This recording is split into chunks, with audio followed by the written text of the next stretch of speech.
솔직히 요즘 제품의 성분들 엄청 꼼꼼하게 보시잖아요. 근데 샴푸 이렇게 하면 솔직히 그 성분은 아무 의미 없습니다. 모발이 빠질까봐 막 살살 샴푸하시면 솔직히 탈모가 오는 지름길이라고 생각하시면 될 것 같아요. 진짜 이렇게만 샴푸하셔도 간지러움이라든지 염증 정말 많이 좋아지실 거예요. 안녕하세요, 딩거입니다.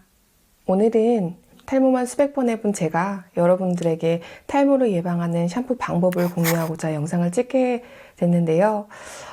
상담을 하면서 느낀 건데 제가 이제 샴푸하는 방법을 여쭤보면 생각보다 다양한 방법들로 샴푸하고 계시더라고요.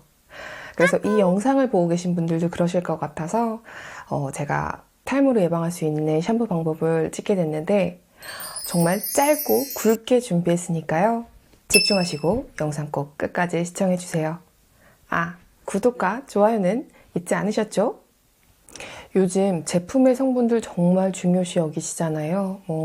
성분들의 궁합이라든지 아니면 어떤 계면활성제가 들어갔는지 혹은 어떤 추출물들이 들어갔는지 정말 중요하게 생각하시고 꼼꼼하게 체크하시는데 근데 샴푸 방법이 잘못됐다면 그 성분들이 아무 의미가 없습니다. 그만큼 샴푸는 정말 중요한 역할을 하고 샴푸 방법 역시 정말 중요한데요. 샴푸의 큰 틀은 똑같습니다. 다만 제가 지금 알려드리는 방법은 정말 디테일하고 꼼꼼하게 샴푸하는 방법이니까요. 일주일에 한 두세 번만 이렇게 샴푸하셔도 두피 건강에 정말 많이 도움되실 거예요. 자, 그럼 이제 샴푸 본격적으로 들어가 볼게요. 첫 번째, 두피와 모발에 따뜻한 물로 적셔주시고 두피 마사지를 한다. 마사지의 방식은 다양합니다. 저 같은 경우는 손을 이용해서 마사지를 해주는 편인데 브러쉬를 이용해서 마사지를 하시는 분들도 많아요. 근데 엉킨 모발을 믿는데 효과적일 수는 있으나 이게 소독을 잘하지 않으면 두피 같은 경우는 두피염을 더 일으킬 수 있거든요. 그래서 마사지를 이제 브러쉬로 하시는 분이 계시다면 꼭 두피 브러쉬 소독하시는 거 잊지 마시고요. 마사지를 하는 이유는 크게 두 가지로 나눌 수 있습니다. 첫 번째는 순환의 이유, 두 번째는 노폐물의 분림, 두 가지로 나눌 수 있는데요. 전편에도 얘기했듯이 혈액의 공급이 원활할 때 모발이 건강하게 성장하기 때문에 마사지를 통해서 순환을 도와준다라고 보시면 될 것 같아요. 하는 방법은 정말 간단합니다.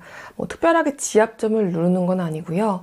그냥 지압점을 누른다라기보다 돌려준다라고 생각하시면 될 것 같아요. 이런 식으로 조여준다는 느낌으로 압을 주시면 되는데 추가로 더 꼼꼼히 하고 싶으신 분들은 강약을 기억하시면서 마사지를 해주는 건데요.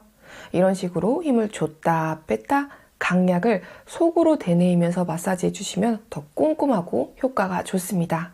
두 번째는 노폐물 분림인데요. 물을 적셔주시고 바로 샴푸하는 것보다는 하루 동안 쌓인 노폐물들을 조금 불려주고 샴푸하시는 게 두피 건강에 훨씬 더 도움이 되기 때문에 매번은 아니더라도 일주일에 두세 번 정도는 마사지 하면서 조금 불리는 시간의 텀을 주는 게 두피 건강에 도움이 될 수 있습니다. 자, 이제 샴푸로 거품을 내볼 건데요. 평상시에 좀 피지량이 많으신 분들은 애벌 샴푸를 해주시는 게 훨씬 더 좋은데 저 같은 경우는 건성이라서 특별한 경우 외에는 그냥 한 번만 샴푸해주는 편입니다. 그래도 오늘은 샴푸하는 방법을 보여드려야 하니 애벌 샴푸로 진행을 해보도록 하겠습니다. 애벌 샴푸는 두 번 샴푸해주는 방식인데 처음 샴푸할 땐 한 번만 펌핑해서 노폐물들을 걷어내고 물로 가볍게 헹군 뒤에 다시 한 번 펌핑해서 샴푸를 해줄 건데요. 손에 짜서 바로 두피에 올리지 마시고 이런 식으로 손으로 충분히 거품을 내주세요. 그 후에 두피 위주로 도포하고 샴푸해 볼게요. 샴푸할 때 지문을 이용해서 샴푸하면 되는데 좀 팁을 드리자면 두피를 5파트로 나눠서 샴푸하시면 꼼꼼하게 하실 수 있어요. 전두부부터 지문을 이용해서 지그재그 하듯이 압을 주는 건데 이런 식으로 여기 뒷부분까지 해주시고 축두부 시작 라인도 이런 식으로 샴푸해줍니다. 그리고 축두부 가장 아랫부분 역시 같은 방식으로 뒷부분까지 샴푸해주시고 아랫부분은 그냥 해왔던 방식처럼 샴푸해주시면 됩니다. 이 동작들을 전체적으로 2번 정도 이어서 해주시면 되세요. 그리고 헤어라인이라든지 목 뒷부분은 그냥 대충 샴푸해 주시는 분들이 많은데 꼭 꼼꼼하게 손을 이용해서 지문을 이용해서 닦아내시면서 샴푸해 주셔야 되세요. 꼭 그 부분에 뾰루지 일어나는 분들이 되게 많으신데 그런 식으로 샴푸하시면 염증을 줄이는데 훨씬 더 도움이 되실 거예요. 마지막으로 이제 헹궈내면 되는데요. 이 헹궈내는 게 샴푸 거품 내는 것만큼 정말 중요한 역할을 하거든요. 보이세요?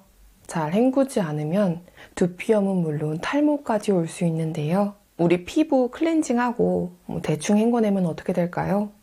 생각하기도 싫죠. 두피도 마찬가지입니다.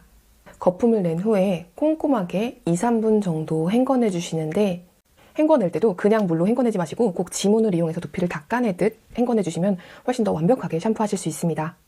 이제 샴푸 마치고 와봤는데요.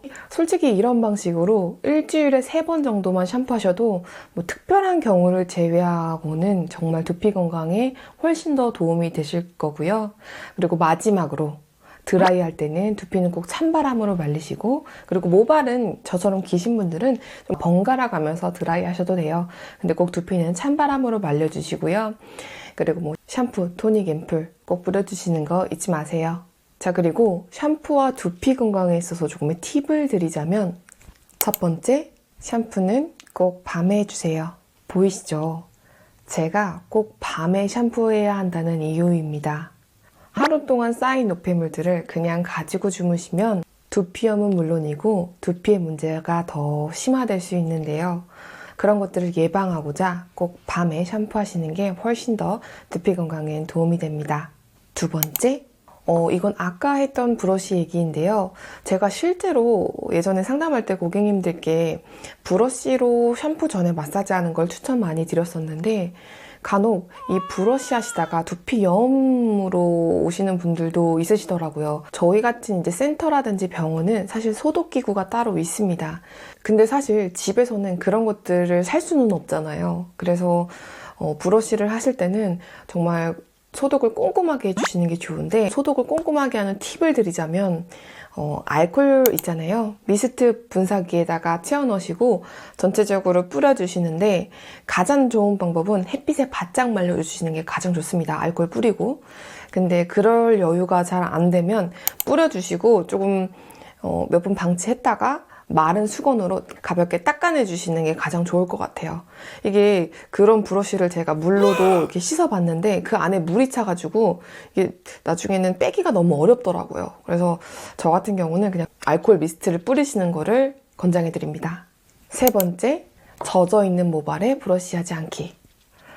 샴푸를 하고 나서 브러쉬를 하시는 분들이 많이 계세요. 근데 샴푸를 하고 나오면 모공이 조금 이완된 상태이기 때문에 모발 빠짐이 더 더해질 수 있거든요. 그렇기 때문에 브러쉬는 샴푸를 하고 나온 직후가 아니고 마른 다음에 하시는 게 훨씬 더 좋습니다. 네 번째, 아침에 얼굴 클렌징 후 헤어라인을 꼼꼼하게 닦아준다. 생각보다 이 아침에 이제 클렌징 하시고 여기 클렌징 잔여물을 깨끗하게 안 닦으시는 분들이 많으세요. 근데 이렇게 그냥 두시면 염증 유발은 물론이고 탈모까지 이어질 수 있거든요.